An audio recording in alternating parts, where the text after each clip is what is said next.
All right, good evening everyone, and very hearty welcome to this webinar here, which has been organized by SOIL along with Professor Simon Goland, who has been very kind to devote some time here to discuss this topic, this contemporary topic on sustainability, which he's currently teaching in SOIL.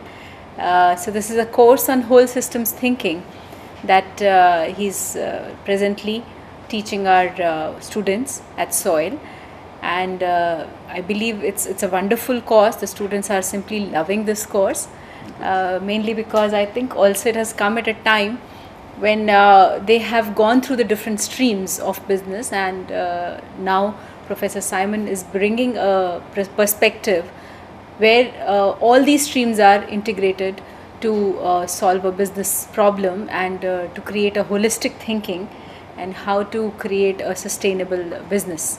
So thank you so much, Simon, for sparing this time and talking to the students here.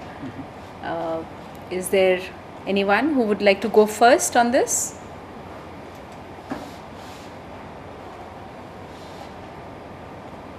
Well, I guess until we get the messages, I'll simply say that it's a delight and a pleasure being here at SOIL. It's my second time, and it's always a great opportunity to be in a different culture, in a different country, and explore topics that maybe I take for granted where I mostly live and work, which is Canada, US, and some Europe, and come to a continent that is very different, has different values, has different perspectives. So the learning is mutual. I also get to learn more about the topic of sustainability as it applies in a different part of the world, with the challenges and the dilemmas and the victories and the perspectives that exist here. So the learning is always mutual. That's what a great teacher always says. I think learning is what we all are here for. Yeah. Okay, so I passed on that one. No, I completely agree with you. When we teach, I think we learn more than what we impart. So that's the beauty of, and the same thing here, that we get to learn, we get your perspective that you bring from the different continents you've been teaching. So that's a great value addition for our students. Yeah, and ultimately everybody benefits, because the things that I learn here and I get to take back home and share it with the people I work with and the students I teach in the US and Canada. So the cross-pollination ends up happening in a beautiful way. Absolutely. It's very kind of you to say that. Thank you.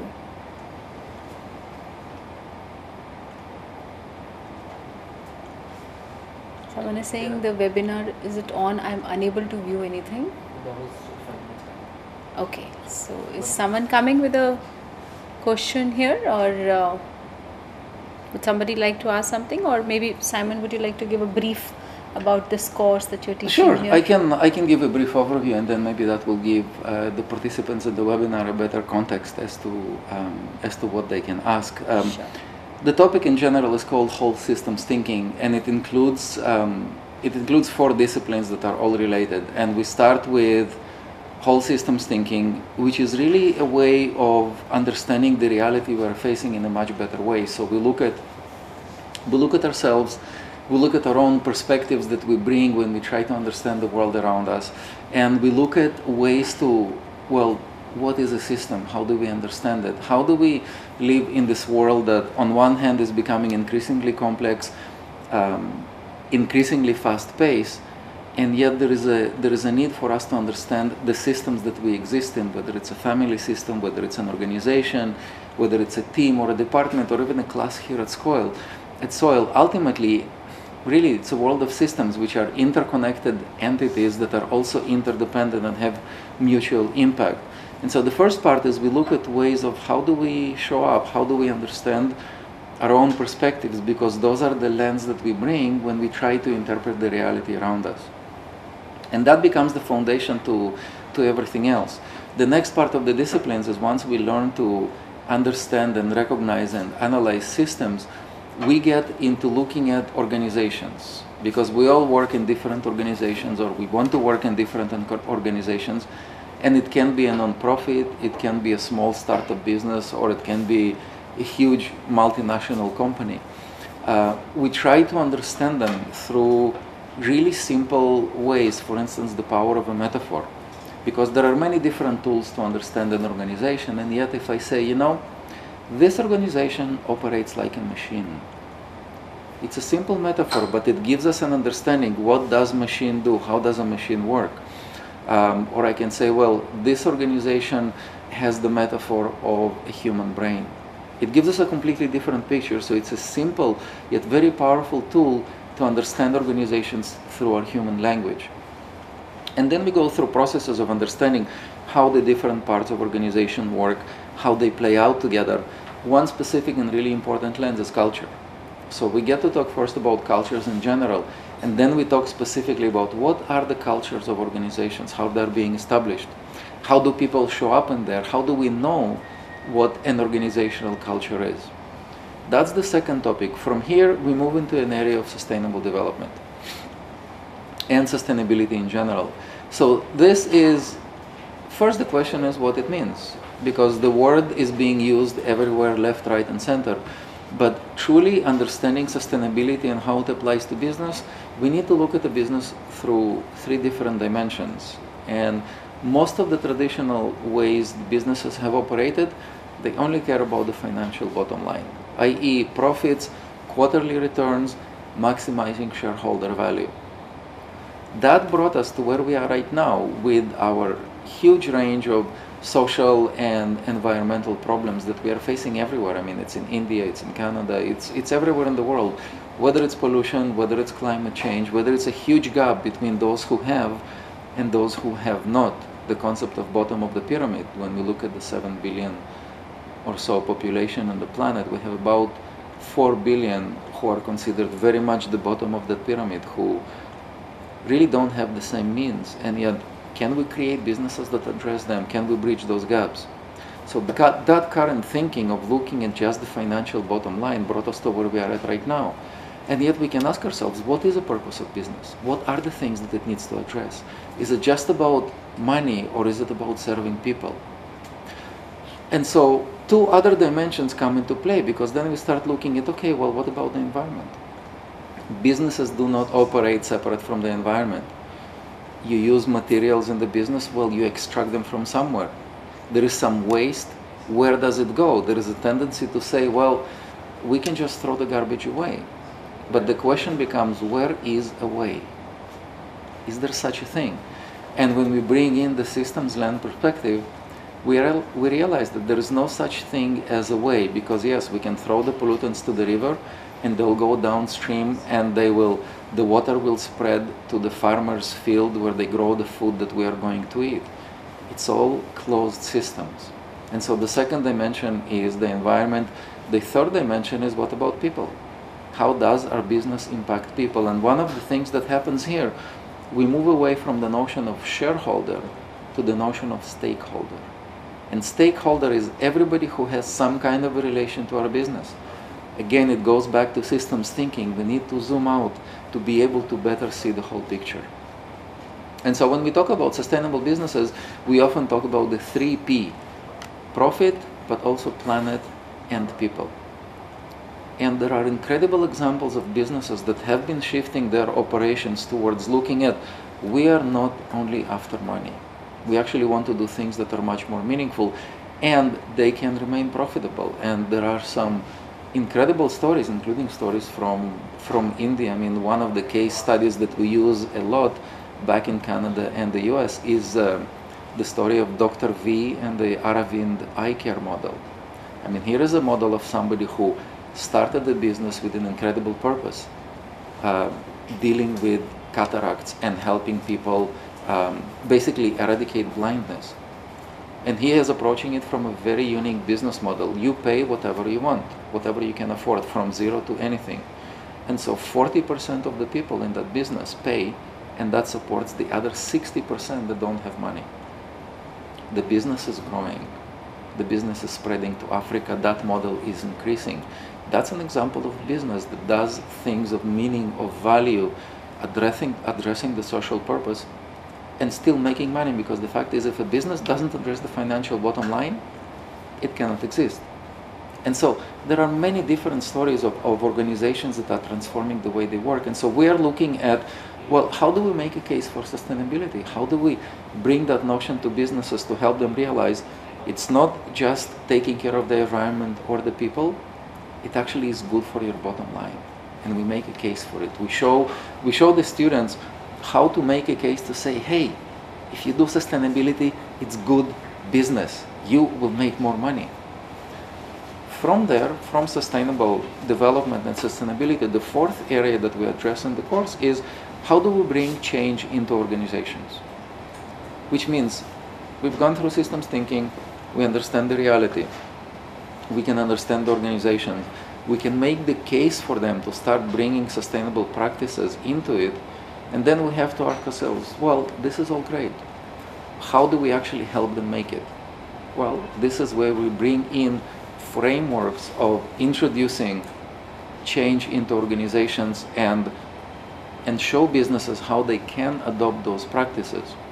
And all that is wrapped in through the lens of who are we as leaders? What are some of the key skills that leaders would need in the 21st century if they are to take organizations through this process? So we are looking at capabilities for leadership that are perhaps different than the things that have existed in the past. We look at creativity, we look at innovation, we look at how does a leader look at possibilities and who they are as a leader. So self-awareness is a key notion. And one of my favorite quotes in that area comes from one of the ancient Greek sages, Epictetus, who said, when invited to a party, first know yourself, then dress accordingly. Which means that self-awareness and self-knowledge is the first thing. And when you know that, you know how to show up in different contexts. So it actually, as I'm speaking about it, it sounds like it's a very long course, but it really is only 10 days. And a lot of things happen, and it becomes a very rich and exciting experience for the students. And tomorrow they'll be doing their final presentations. And then we'll get to showcase and see the companies that they chose and the types of the projects and the ideas they're bringing forward. So that's kind of a big, long journey where sustainability and sustainable development fits in within this course. Excellent. I think you've beautifully summarized the whole course here. It's just the outline of what Professor Simon does in the class in those 10 days. That's an overview, basically. And but I think it makes a lot of sense, because ultimately it's not about finance or HR or marketing or the silos that we speak of in business. It's all about how they all come together and how do we create sustainable businesses, which we don't talk about quarter to quarter performance, and we talk about the long term, and that will not come only purely from our financial analysis. There's a lot of other things that go into it, whether it is taking care of the society or the environment or the various stakeholders, not necessarily only the shareholders. So when we say the objective of business is maximizing shareholders' wealth, so that seems to be a very, very limited objective. Unless you can satisfy all the stakeholders, I believe your existence will be very, very short term and will not be that enriching. But on the other side, there was a very interesting point that you made on how sustainability is considered smart for businesses. So I believe you were talking about a website of Bob Williard the other day, where you have some financial modeling also done, and he actually goes on to show that how sustainability actually means more profits and more additions to the bottom line for a business. So there is a wonderful story there. Bob Willard is a person that I personally know, and he lives in Canada, in Toronto, and he is right now a very well-known speaker and presenter and teacher on topics of sustainability for businesses. And his history is very interesting. He actually for many years worked at IBM as their global leadership development person. And at some point he got on to this whole idea of sustainability, and he wanted to introduce it to IBM. And at the time, Lou Gerstner was the chairman and the CEO of IBM. And Bob Willard tells the story that he spent about 6 months crafting a 1.5-page letter to Lou Gerstner talking about sustainability. And he sent this letter, and a week later he got a reply where it was told, well, go to talk to our philanthropy people. Which means nobody understood him. And he says, in retrospect, I talked about things that they didn't understand. I talked about the green future of our planet, and language that wasn't theirs as well. So he said they couldn't understand what I'm saying. And he says as an anecdotal, he says, if I were to write that letter again, it will be a letter of 2 lines. And he would say, Dear Lou, do you want to know how to increase IBM's yearly profits by 38%? Come talk to me. And that's it. And he makes a case where it is good business. He says, when I talk to business people these days, I don't even use the word sustainability because they don't understand it. I talk in numbers, they understand numbers. And he has very solid modeling tools that show, here is a small to medium enterprise, or here is a large enterprise. And if you do a change in the area of energy consumption by that many %, or if you make a change in water saving, or reducing the garbage and the waste that you throw to the landfill by that much %, here is the impact on your financial bottom line. So he's saying it makes business sense. Or even things that we don't even consider. For instance, employee attrition. Mm-hmm. Many people don't realize that it takes a company a lot of money to hire and train an employee.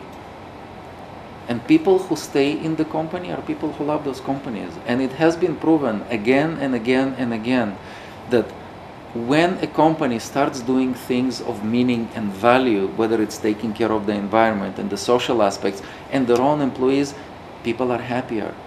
People tend to stay in those companies longer. Absolutely. So if nothing else, you can translate that into financial return on investment. And even if you don't do anything else, you're already at a higher level. Exactly. I think so. It so much helps to create that credibility or the brand values. So the companies which are respected today in the industry are the ones who really care for the society, for the people, for the environment. So, I mean, whether in India, if you talk of Wipro, which is supposed to be a pioneer in that field, or ITC or Unilever, or those kind of companies who really pay serious attention to this aspect are the ones whose brands are respected by the entire investor community as such. Absolutely. And one of the interesting things that happen there is when one company does something good and starts leading, well, where does it leave the competition? The competitors are in problem. And the flip side of it is also true. When one company gets some negative publicity, their brands suffer, but it's not only them, it's others as well. I mean, the well-known story is when Nike was found to use child labor in Southeast Asia.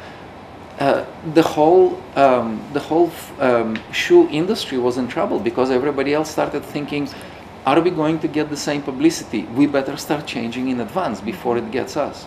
Yes.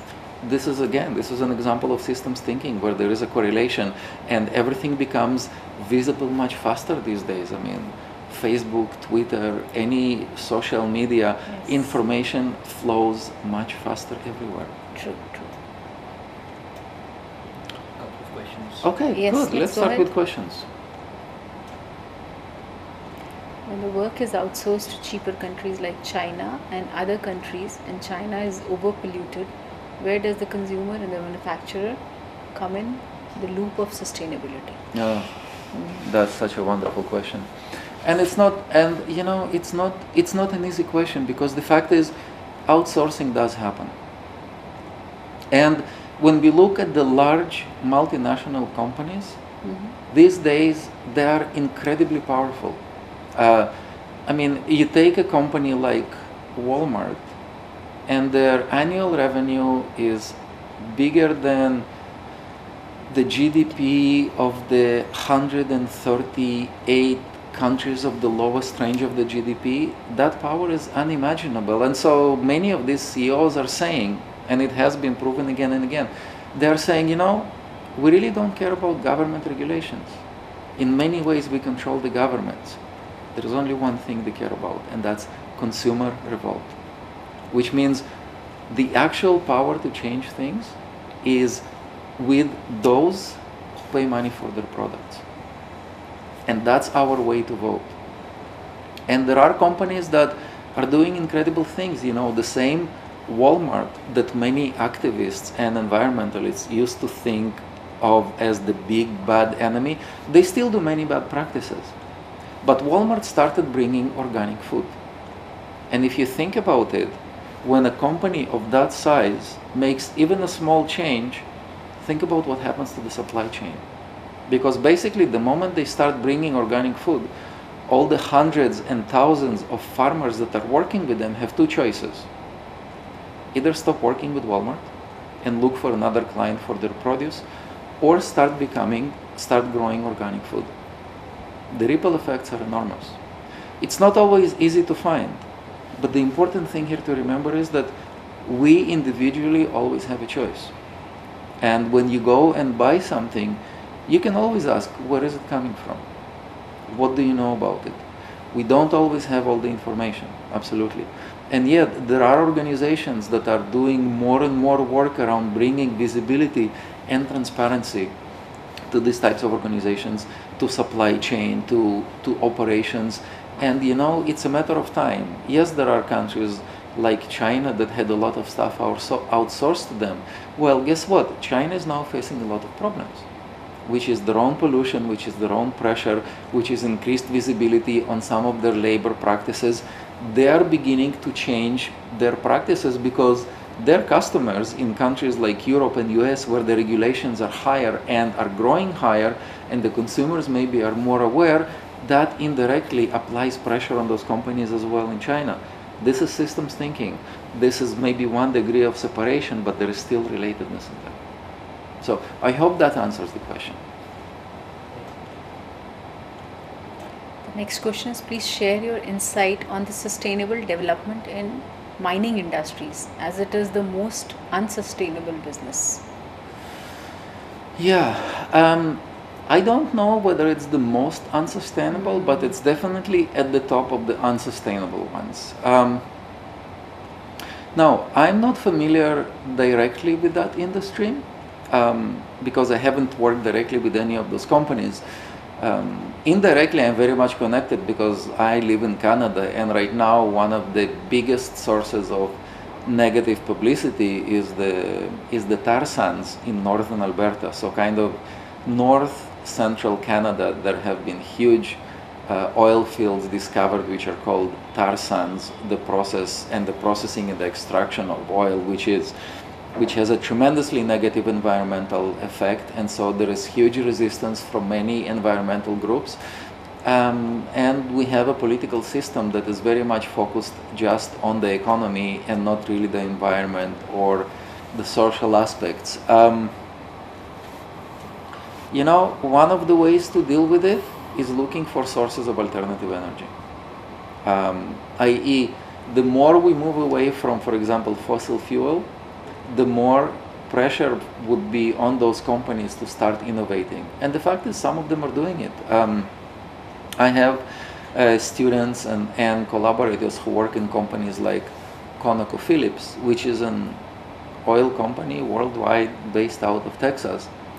They have really interesting sources of innovation in looking for alternative energies because they have realized that this is not going to last.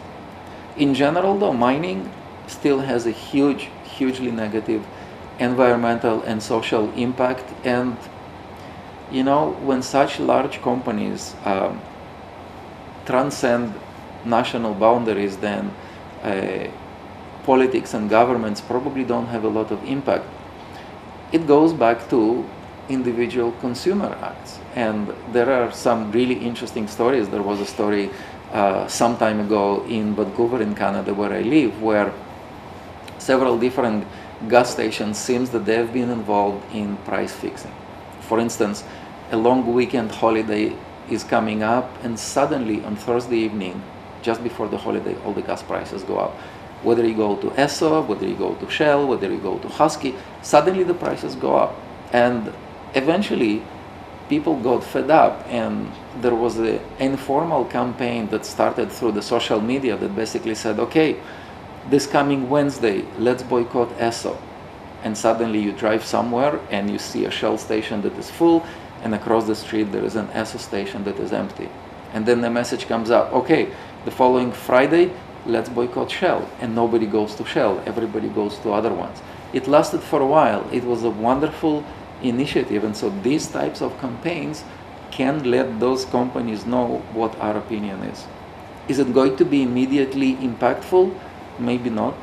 Is it going to send them a message that we actually care and we can do something about it? Absolutely. But that's where it comes to individual choice.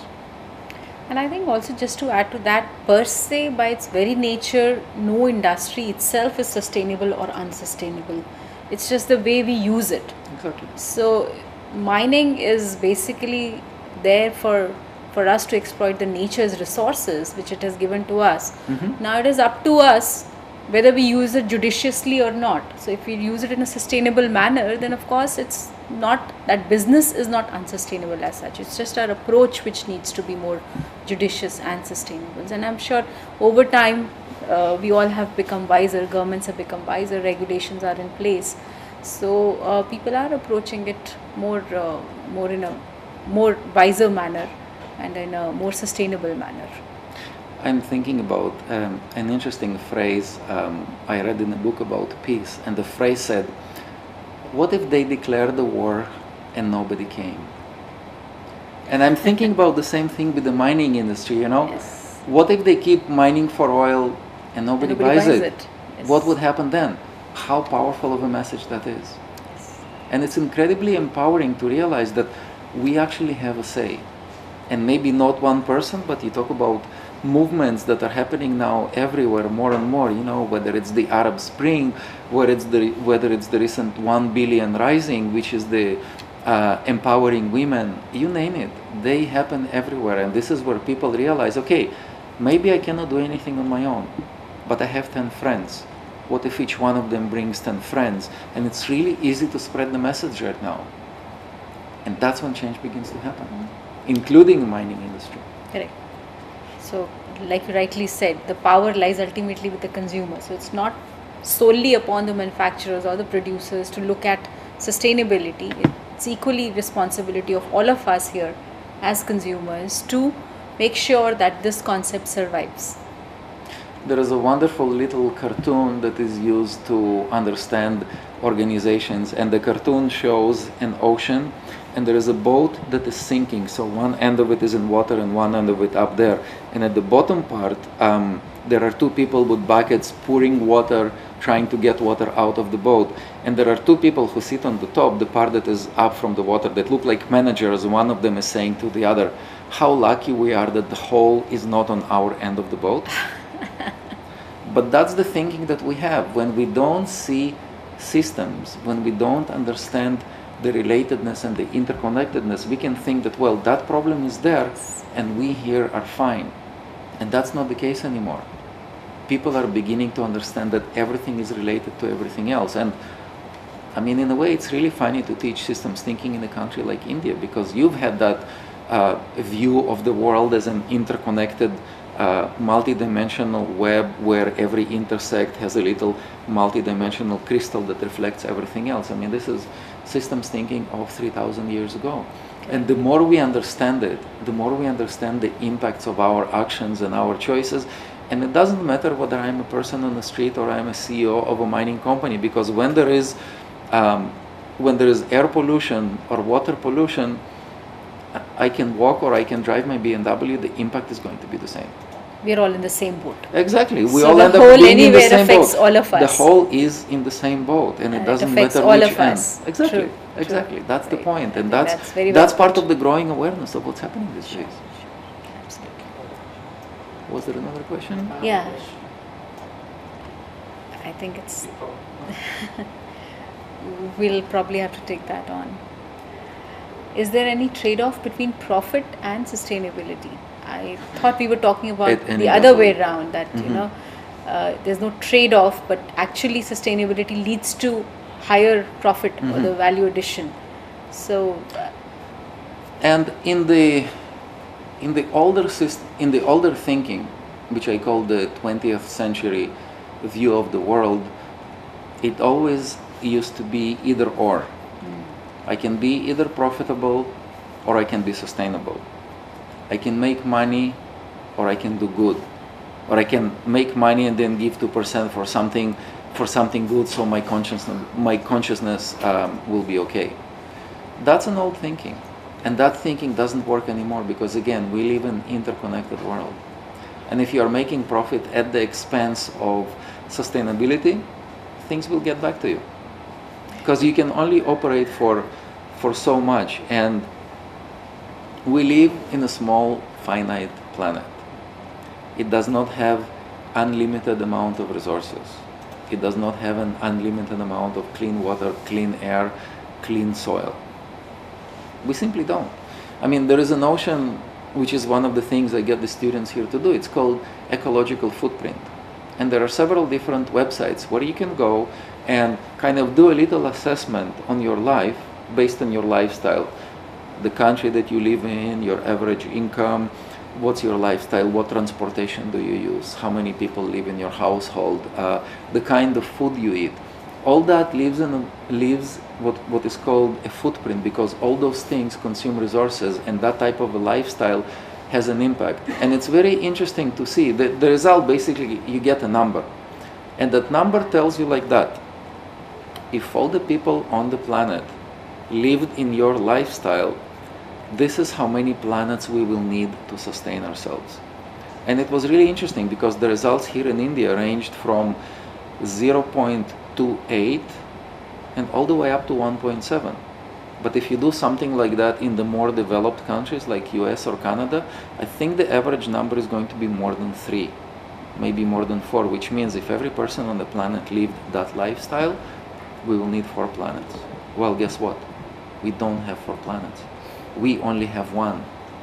And so it's not a choice anymore, sustainability. It's just a matter of how soon you do it and how innovative do you get on your quest towards sustainability, and how many profits that brings to you.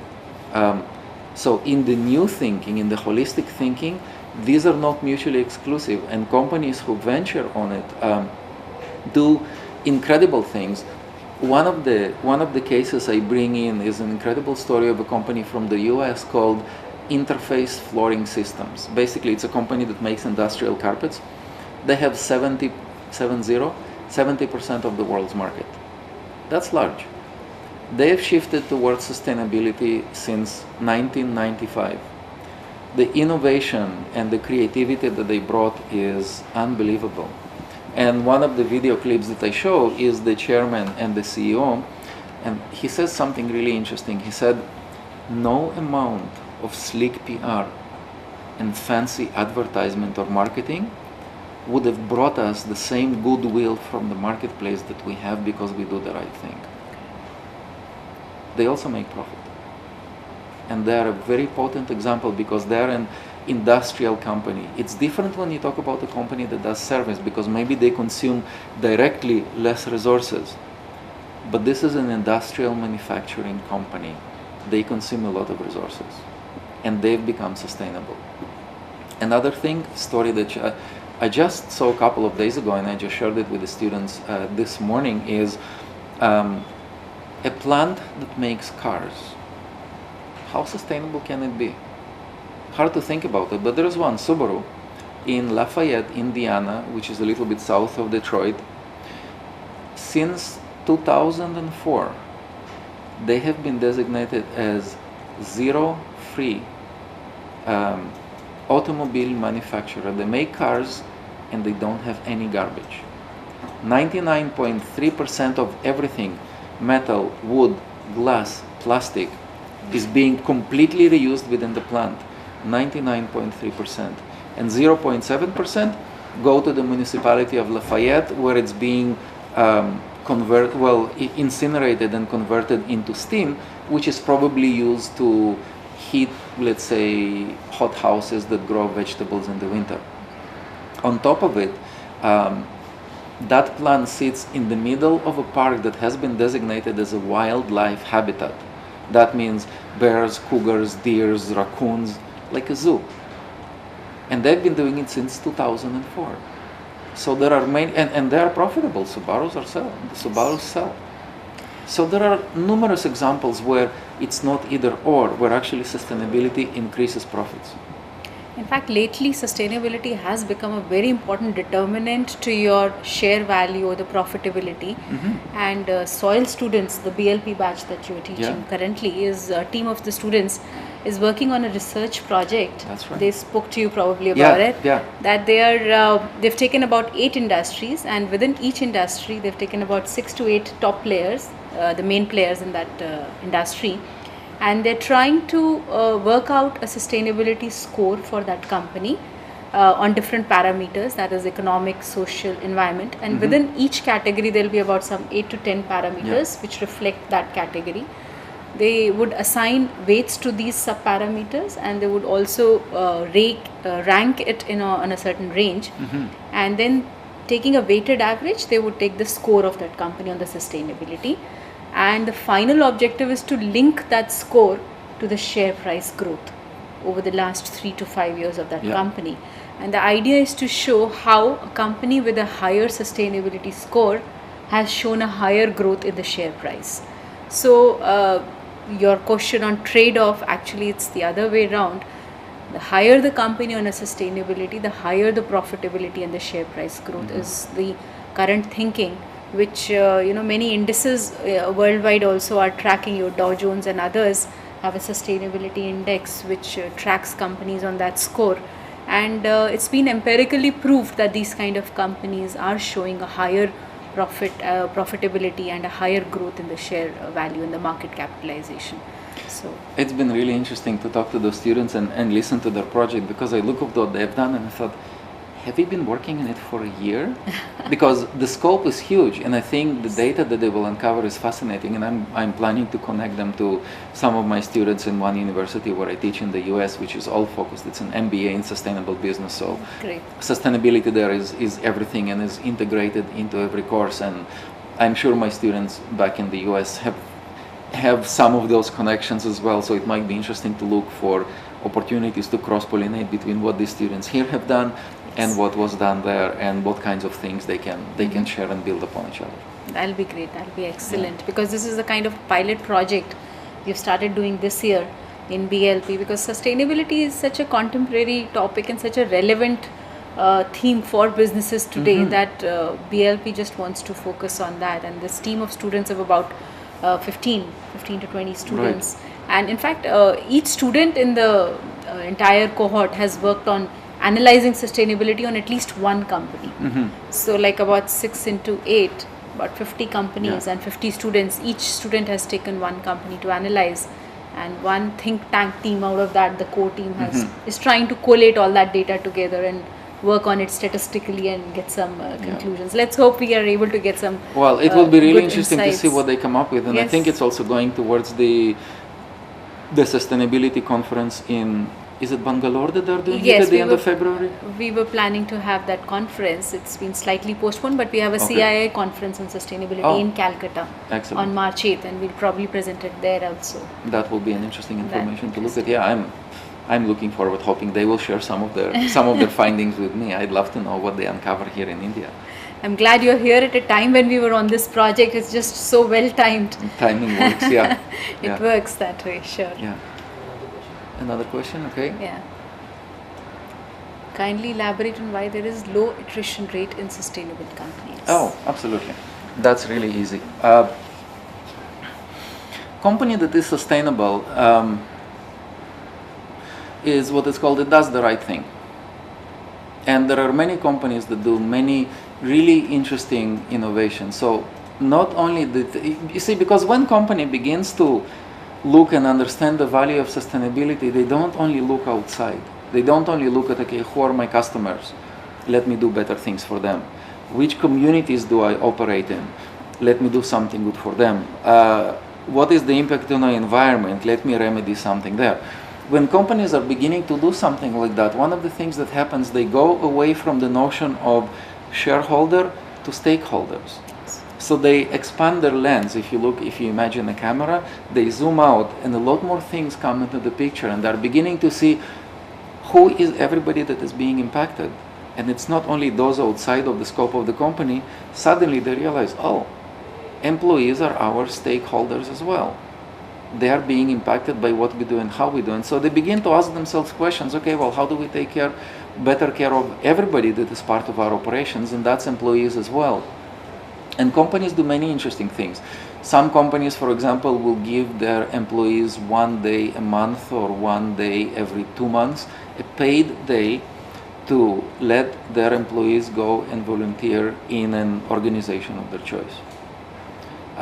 Other companies like Patagonia, who is one of the leaders in manufacturing outdoor gear, with a lot of like outdoor clothing primarily, but also gear, with a lot of sustainable practices, they do something really unique. And I can't remember every how many years, but every several years, a person can take up to 2 months paid vacation and go and do whatever they want in the world. They can go and volunteer, they can go and travel, they can go and do something in some other community somewhere else.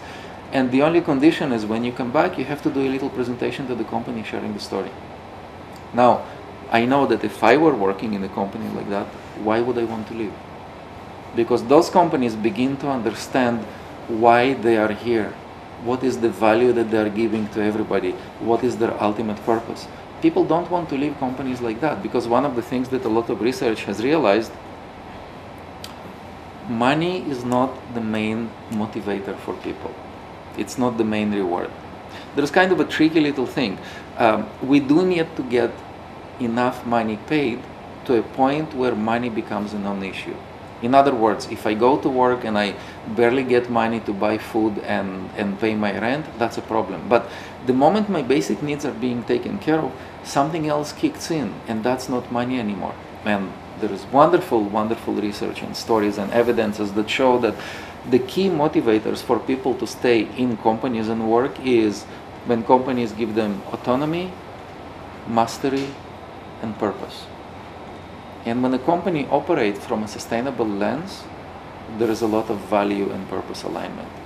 And then people don't leave those companies because they are aligned to the vision and they're being engaged, and they say, okay, I want to work here not only because I like my work, but also because I know that the company does something on the bigger scale. Because ultimately, we all want to know that our lives matter, that we have touched somebody, that we've made an impact, that we've done something that is bigger than just our own bank account and our own little scope of life. And when we are being a part of something bigger, when we know that we've made some kind of a contribution, why would you want to leave a place like that? And I think also these kind of companies have a lot of credibility. They command a lot of respect from all the stakeholders, including the employees. So just imagine yourselves if you're working for company X, which is paying you quite well, but at the same time, reputation is all in, is very, very a question mark there. Or you're working for company Y, where you're getting paid enough, but at the same time, commands a lot of respect in the market for its sustainable practices. So it's caring for the environment, it's caring for the society, for the people. Economically, it is doing practices on different accounts which are very transparent to different stakeholders. Which company would you yourselves prefer? Would you like to be attached to a company which has a certain dubious reputation? Mm-hmm. Or would you like to work for a company which is very, very respectful, very credible in the market, right? So if you look at yourselves and you weigh those options, you will find yourselves going more for a company which is sustainable. Absolutely. So absolutely. Because that company begins to relate to all its systems in a different way, whether it's the internal system or the external stakeholders. Everything changes. When a company embarks on that journey, everything changes. It's not just one thing. It's not when it's a true thing. There are companies that still do a lot of what we call greenwashing. Okay, well, we'll pay this NGO every once in a while that they'll clean the environment and we will keep polluting. Well, that's not really sustainable. That's paying lip service. Right. But when a company truly embarks on a journey of sustainability, everything changes, both within and outside. There's a sense of pride when you're working for a company like this, and Absolutely. You want to be attached to that value system for a long time. So, like in case of soil, that's a clear-cut example of sustainable practices that we implement here. because the value system is so clearly well aligned. Yeah. Our sustainability is one of our planks, ethics, compassion, all those planks that we have. And it's basically caring for the entire society, for the people, for the employees. There's a diversity in the workforce, there's a respect for each one's needs. So obviously people here would like to be with soil for a longer time to come than any other education company in the industry, because Absolutely. you're contributing a cause here. You're not just doing work or a job, you're actually on a journey which is more meaningful. So And there is another something that happens that is perhaps a little bit less quantifiable, but it's nevertheless true. When you walk into companies like that, when you walk in there, you can feel something different in the air. yes. And maybe you cannot touch it specifically, but one of the examples I give as a metaphor, I always ask people, when you go to a restaurant or to somebody's home and food is being served, do you know when food is being made with love and when it's not? Majority of the people always know. There is no scientific measure to take food and test to see whether love is one of the ingredients or not, but we always know. It's the same with those companies. When we see what they do and when we walk inside and when we talk to people who are there, we will always know. And it's that magical component that is always there. Absolutely. And so if you were to quantify that whole thing, lower the attrition rate, lower the cost of rehiring and replacing people, and of course with the existing workforce also the productivity is much higher. Absolutely. And so the contribution to the top line is much more Always, in these absolutely. kind of companies. And usually people have more of a say as well. There is always more openness to new ideas, to innovation, to creativity, to exploring ways of doing things differently and thinking outside of the box. That's all part of what happens, because when the company begins to expand its perspective and start integrating everything, it impacts those who work in the company as well. Absolutely. More questions? Yeah. Does Six Sigma practice can be incorporated to achieve this? It's an interesting question. I think Six Sigma is a good model and a good framework. That's its power and that's its limitation, just like any other model. Because a model by definition is a simplified view of reality. And Six Sigma is a process. It has a lot of valuable things that it can bring to an organization. It doesn't mean that it can, and it doesn't mean that it cannot do something through the lens of sustainability. I personally have not merged the two. I have not used Six Sigma within the context of sustainability. One of the differences perhaps is sustainability and sustainable development. It's more of a mind frame and a worldview, whereas Six Sigma is a particular approach to make the organization work more efficiently and effectively. And so to me, they certainly can coexist. I'm pretty sure there are companies that do wonderful work with Six Sigma and have never used the word sustainability, and vice versa. There are companies that do incredible sustainable development work and they don't even know what Six Sigma is. It doesn't mean that they cannot be incorporated. They certainly can. Sure. The next one is sustainability a prominent factor in non-manufacturing industries? Applies to both. Non-manufacturing industries is a very broad range. What I know is that sustainability is being looked into across all industries.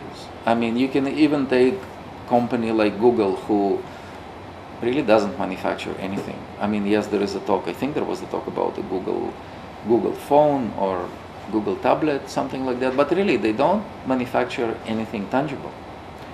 But they still have huge footprint because, for example, look at energy consumption.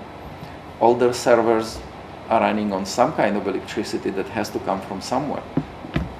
And I know they have initiatives exploring their data centers to bring in renewable non-fossil fuel energy, whether it's solar, whether it's wind, whether it's geothermal. And so I don't think it's only about manufacturing or non-manufacturing industries. And the fact is, these days, with all the challenges that we are facing, I would say we need those efforts all across all industries. I think the only thing that would differ across industries would be the focus on the different areas. So when we say sustainability in terms of economic, social or environmental arenas, if it's a manufacturing organization, maybe there will be a little more focus on the environmental aspects because of its pollution or the way it uses its raw material and the usage and everything.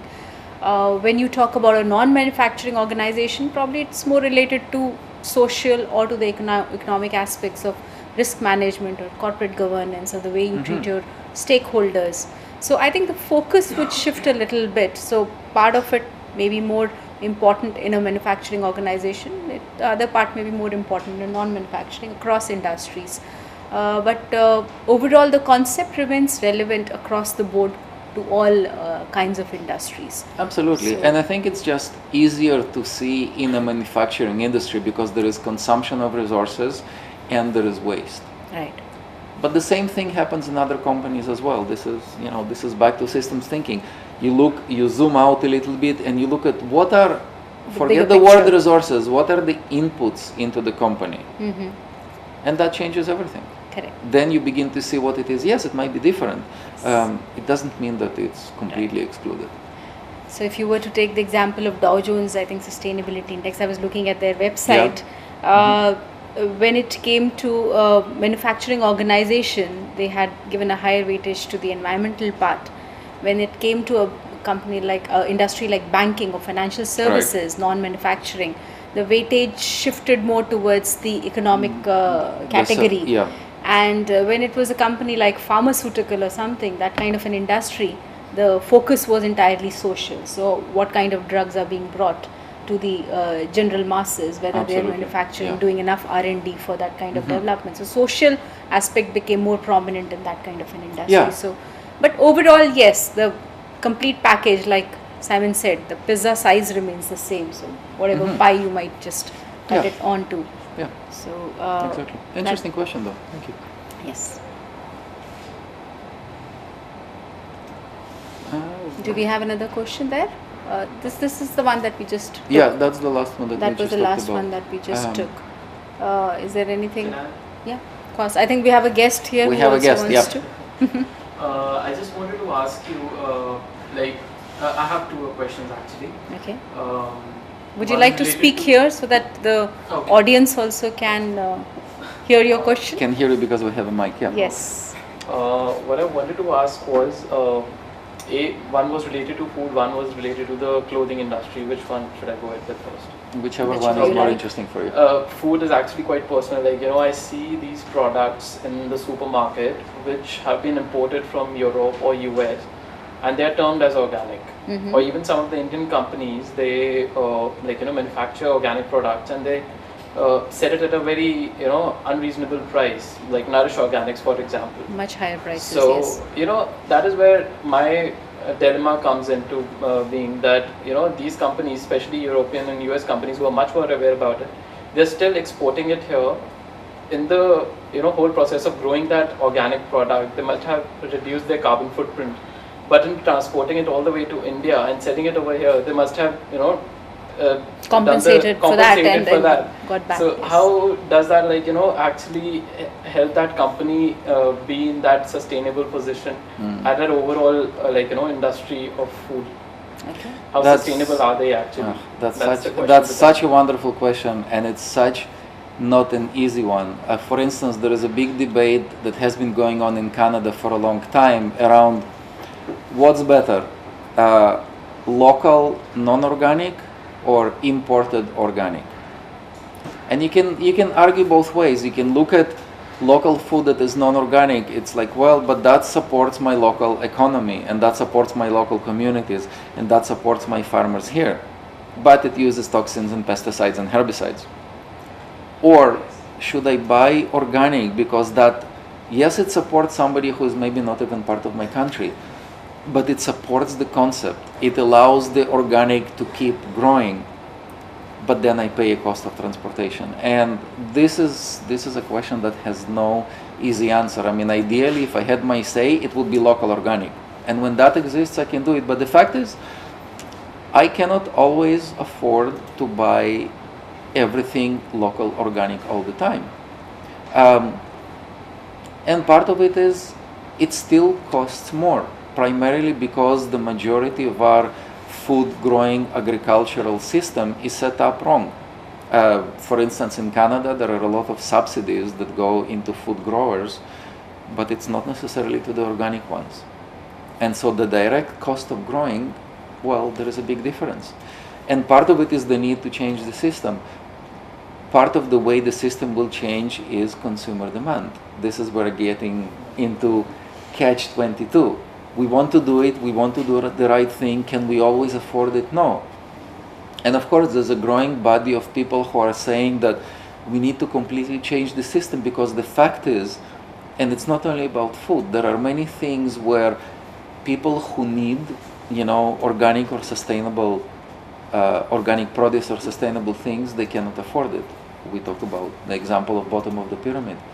And so there are lots of incredible initiatives that are focused specifically on how do we bring healthy organic produce and things to those who may not be able to afford the full price. And again, there are great ideas, there are great initiatives that are beginning to happen, but the question of food is still ongoing and the exploration continues. We don't have the answer yet, if we can ever get another the answer answer. to the same question, talking about the people at the bottom of the pyramid, in case, hypothetically, in case all the farmers across India start producing organic food, and there is a lot more wastage, because obviously there are natural factors involved in growth of the crops.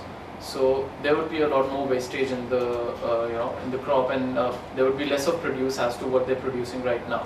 So would there be sufficient to feed everyone? That is what I'm totally unaware of. Well, my question is, why would there be more waste when you grow organic? I actually don't agree to it, because all the research that I've seen actually shows that there is a lot less waste. Because when you grow organic, the problem with monocultures or what we have right now in the non-organic growing, that is, we are focusing on less variety, more uniform, because it's more predictable, it's easier to harvest, it can be cheaper in the direct cost when we don't consider the concept of the true cost of an item. Correct. But people who start growing organically, they actually do things in a very smart way. It's not monocultures anymore. You grow multiple produce, you do crop rotation, you do a lot of things bringing principles of permaculture or dynamic, biodynamic gardening. I actually think there is a lot less waste, not to mention the fact that the other interesting thing that happens is when people eat organic food, they actually don't need to eat as much. Because the fact is, it's healthier for the body. You don't need the same quantities to feel that you are full, and there is a twist to it. And again, there is a lot of research that is done about will organic be enough to sustain us. I don't have those specific details. The only thing I would question is, does it mean that there will be more waste? And I actually think there will not. Personal perspective, I am not an agricultural expert, but from what I've seen and from what I've heard, I don't think that would be a problem. It will be time, because in order for a farm to shift to being fully organic, if they want to be certified, for instance, in North America, it's a 5-year process, because the soil has absorbed a lot of chemicals, and so it's being tested after 1 year, and then after 3 years, it got a certain level, and I think by year 5, if no chemicals were used, then they all they don't remain in the soil anymore, and then you can get certified organic. So there is a time period, but in general it could be fine. That's a very interesting concept of direct versus indirect costs here. So we all tend to look at the direct costs a lot more than the indirect costs and benefits. So the direct cost obviously, like you said, may increase in the short term in terms of the productivity and other things. But if you look at the long term indirect benefits in terms of healthcare costs that will be reduced for the society as a whole, Absolutely. the lifespan that would be increased, or the number of illnesses that could be reduced and increased, the quality of life, the productivity of the population in general would increase. So if you look at everything holistically again, you might just net the favor might be in terms of more of benefits and less on costs. And there is a concept that is called a true cost of an item. Yes. which really takes a systems perspective on looking at, anything, whether it's an apple, whether it's a can of Coke. I mean, it's really easy to look at a bottle of Coke or a can of Coke, and you say, okay, well, it costs, I don't know, $2, whatever it costs. That's the cost. Well, but it's not. Yes. Where does the aluminum come from? Well, the aluminum was probably mined in Australia on the Aboriginal land. It had to be processed, then it had to be shipped all the way over to probably Sweden, where it's being processed into those thin little sheets, and it's done there because they have a lot of geothermal hydroelectric energy, which is very cheap. It's being cut into pellets, it's being painted and processed, and then it goes somewhere in Europe. Well, in the meantime, sugar would come from the beet fields in France, and the carbon will come from some open pit mines in Idaho that also has to be shipped. Then it's all being packaged, then injected with caramel and done, and then it's being sold. But when you talk about the true cost of an item, that's not what you pay on the shelf. It's what's included in the whole process of manufacturing it, and that completely changes the picture. Absolutely. Very true. I think it's time we started looking holistically and then taking the entire picture rather than a very limited, the view of what that can cost or what that product costs to us in terms of money. So there's a lot of indirect costs and benefits that go into it. And one really simple practice when you go and buy something, read the labels. Read the list of ingredients. Yes. Then you'll be able to maybe start thinking about, okay, well, where are those things coming from? If you even know what all those things are. But that's a really enlightening practice when you start reading the list of the ingredients and asking yourself, okay, why are they all here, and where are they coming from? And then the other question is, I remember one of the big gurus of eating well in North America is, I blanked on his name, it will come to me in a moment. He's saying something interesting. He's saying, when you're about to buy something, you simply ask yourself, would my grandmother use those ingredients in food? And then you will know whether you want to eat it or not. His name is Michael Pollan. He has two interesting books. One is called The Omnivore's Dilemma, and the other is called In Defense of Food. Well worth reading. All right, I think it's we almost have time for us to wrap up. And let's get one last question, maybe. Okay, yeah, sure. Is there a last question there? Can you kindly explain? Of the US. The company is called Rebuild, and the story is that there were two brothers who worked in construction industry, basically demolishing houses, doing fixes, or building full houses from usually private residential houses from the beginning. And at some point they saw that there is huge waste in the construction industry. Like they go to demolish a house and pretty much everything goes to the landfill. And so they've decided to do things differently. They've decided that instead of throwing everything to the landfill, they're going to open a center where they're going to reuse everything they salvage from old houses and allow people to buy it. So that was the first part. So they are eliminating a huge cycle of a lot of waste that goes into the landfill.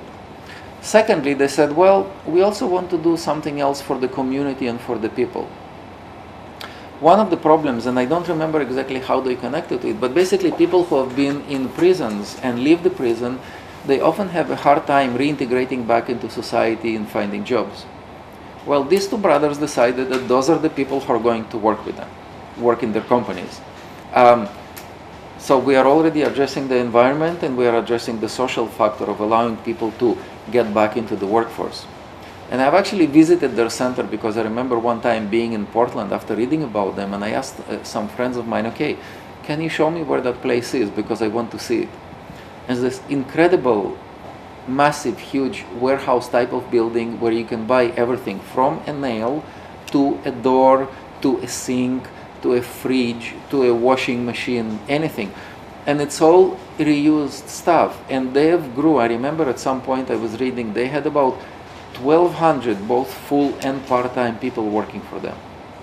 So that's an example of somebody in the construction industry who looks for an opportunity, right? I mean, they do good things. They do things in the environmental and social values as well, but they are a business who makes money. And if they wouldn't make money, they would not be able to exist. And I love that example because it shows a different way of thinking with incredible impact and incredible value for everybody, because many people don't necessarily want to buy new things when they go and make renovations in their houses, and so they have this place. Absolutely. I think a very recent concept that's coming into India nowadays is the concept of social entrepreneurship, Absolutely. which is kind of related to sustainability, as in you want to serve a social cause, but you also want to make it a sustainable business model. So we have a lot of these new MBA graduates who have this fire in them to do something for the society, but yet they want to translate their business learnings. Absolutely. And so this concept is wonderful, I think. One of the beautiful examples in India that I actually share where we teach in North America is the well-known the Barefoot College. Dr. Somebody Roy, incredible example. He just thought, even if there are people who are illiterate and are barefoot, they don't have shoes, maybe they don't have a lot of income, that should not be an obstacle in them getting into the workforce. And so he started this college where those people learn. Well, the college is like self-sustained on energy, like they get all their solar energy, they grow their own food. Those people learn professions from being computer programmers to servicing technology to a whole range of other things to being educators. This model is now, I know there are several barefoot colleges in India, but this model is now replicated to 20 other countries, to Southeast Asia and Africa, and that's purely a notion of a social entrepreneur, and that's growing everywhere. Absolutely. I think sustainability, the other aspect that we were talking about was in personal lifestyles. It has to start from the top leaders, kind of showcasing their personal lifestyles in a more sustainable manner, which the followers can emulate and follow on. So if the business leaders can, and we've had these classic examples coming from India, whether it was the Gandhiji himself Of or course. such other leaders who believed always in simple living and high thinking. So it's the same thing, which you have a personal lifestyle replicated to a business model, and therefore more long-term credibility and long-term sustainable development. So Absolutely. Thank you so much, Simon. I think it was a wonderful conversation. Well, thank you all those who visited us, and I hope you got something valuable for yourselves, and onward we continue. Thank you. Okay, thank you so much. See you again.